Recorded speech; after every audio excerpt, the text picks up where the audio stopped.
Break के बाद स्वागत आपका एक बार फिर से। मऊ जिले की घोसी विधानसभा से बीजेपी प्रत्याशी दारा सिंह चौहान ने आज बीजेपी और एनडीए के दिग्गज नेताओं की मौजूदगी में अपना नामांकन दाखिल कर दिया।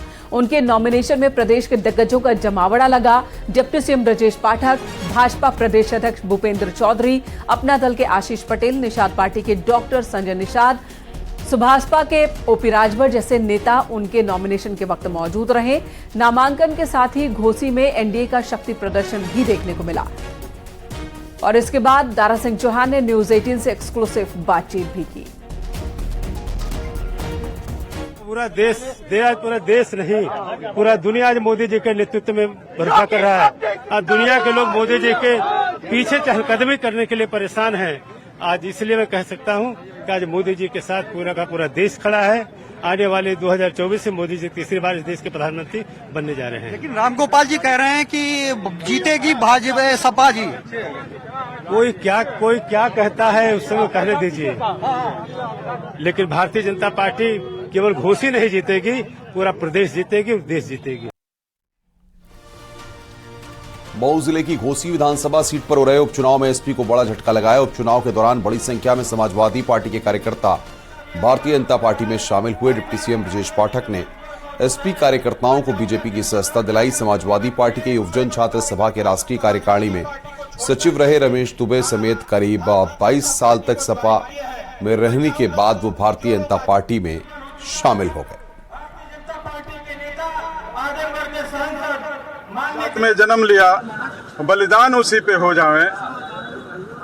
जब हमारे देश पे टिप्पणी होगी, हमारी जात पे टिप्पणी होगी, हमारे धर्म पे अभद्र भाषा का प्रयोग होगा, तो उस दल में, उस पार्टी में रमेश दुबे जैसा आदमी कतई नहीं रह सकता है। इन्हीं सब बातों को लेके, इन्हीं सब सिद्धांतों को लेके, इन्हीं सब विचारों को लेके आज मैंने लंबे समय से जो समाजवादी पार्टी में विभिन्न पदों पे कार्य किया। और घोसी सीट से समाजवादी पार्टी के प्रत्याशी सुधाकर सिंह टिकट मिलने के बाद पहली बार मऊ पहुंचे और दारा सिंह चौहान पर जमकर निशाना साधा। उन्होंने कहा कि दल बदलकर आने वाले दारा सिंह चौहान से घोसी को मुक्त कराएंगे। सपा प्रत्याशी सुधाकर सिंह ने कहा कि घोसी की जनता के लिए 50 बार जेल गया हूं और 14 साल की ही उम्र में जेल चला गया था। दल बदल के आगे दारा सिंह चौहान उनको टिकट दे दिया आपके खिलाफ। इंटर का जो गणित से पढ़ा होगा वही विद्यार्थी बता सकता है कि दारा चौहान कितनी बार दल बदले हैं। जो सुबह शाम बदल देते हैं, शाम सवेरे बदल देते हैं। एक मामूली सा काम होता है कि बच्चों का कि चरित्र प्रमाण पत्र, जो विधायक को पावर है, अधिकार है कि चरित्र प्रमाण पत्र बनाता है, वो पैड भी आज तक 25 वर्ष में यहाँ की जनता, यहाँ के बच्चे नहीं देख पाए हैं। इस बार अपना पैड देखना चाहते हैं कि हमारा पैड है क्या। यूपीएसआईएफसी का पहला शैक्षणिक सत्र आज से शुरू हुआ। लखनऊ में सीएम योगी ने फॉरेंसिक इंस्टीट्यूट के सत्र 2023-2024 के छात्रों संग संवाद किया।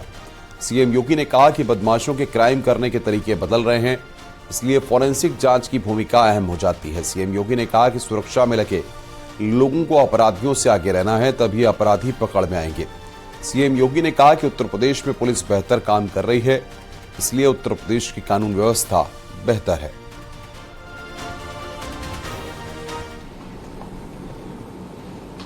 अगर आप किसी भी प्रकार की एंटी सोशल, एंटी नेशनल या किसी भी प्रकार की लॉ एंड ऑर्डर को या सिक्योरिटी को चैलेंज देने वाले तत्व से 2 कदम आगे सोचने की सामर्थ्य रखते हैं, तो आप उसको नियंत्रित कर पाएंगे। अगर आप उससे 2 कदम पीछे, तो वह आपको नियंत्रित कर देगा, आपकी सोचने की सामर्थ्य समाप्त कर देगा। इसके लिए निरंतर संस्थान में कार्य करना है। स्टडी पेपर लिखे जाने चाहिए। प्रधानमंत्री नरेंद्र मोदी भारत को $5 ट्रिलियन इकोनॉमी बनाने का लक्ष्य लेकर चल रहे हैं। भारत को $5 ट्रिलियन इकोनॉमी बनाने में उत्तर प्रदेश की सबसे बड़ी भूमिका होगी। यूपी के सीएम योगी आदित्यनाथ ने यूपी को $1 ट्रिलियन इकोनॉमी बनाने के लिए लगातार कदम बढ़ाने का लक्ष्य रखा है। योगी आदित्यनाथ की ओर से किए जा रहे प्रयासों को लेकर योगी एट ट्रिलियन अभियान यूपी सुदृढ़ अर्थव्यवस्था की ओर किताब का केंद्रीय राज्य मंत्री जनरल डॉक्टर वीके सिंह ने विमोचन किया।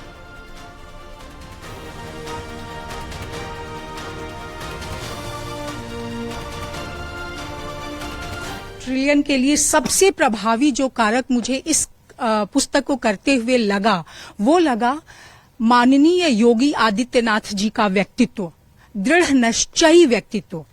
बातचीत हम लोगों ने की थी इस विषय पर और मैंने एक प्रश्न उनसे पूछा था और उन्होंने जो उत्तर दिया वो मेरे लिए बहुत ही ज्यादा आश्चर्यजनक उत्तर था। मुझे लग रहा था कि बातचीत में इस प्रश्न का उत्तर काफी लंबा खींचने वाला है, लेकिन उन्होंने कहा कि कोई भी चुनौती या बाधा या अवरोध लक्ष्य से बड़ी नहीं होती। हमारा ध्यान हमेशा लक्ष्य पर रहता है। रास्ते में आने वाली बाधाओं को हम सहृदयता पूर्वक उसका समाधान करते चलते हैं।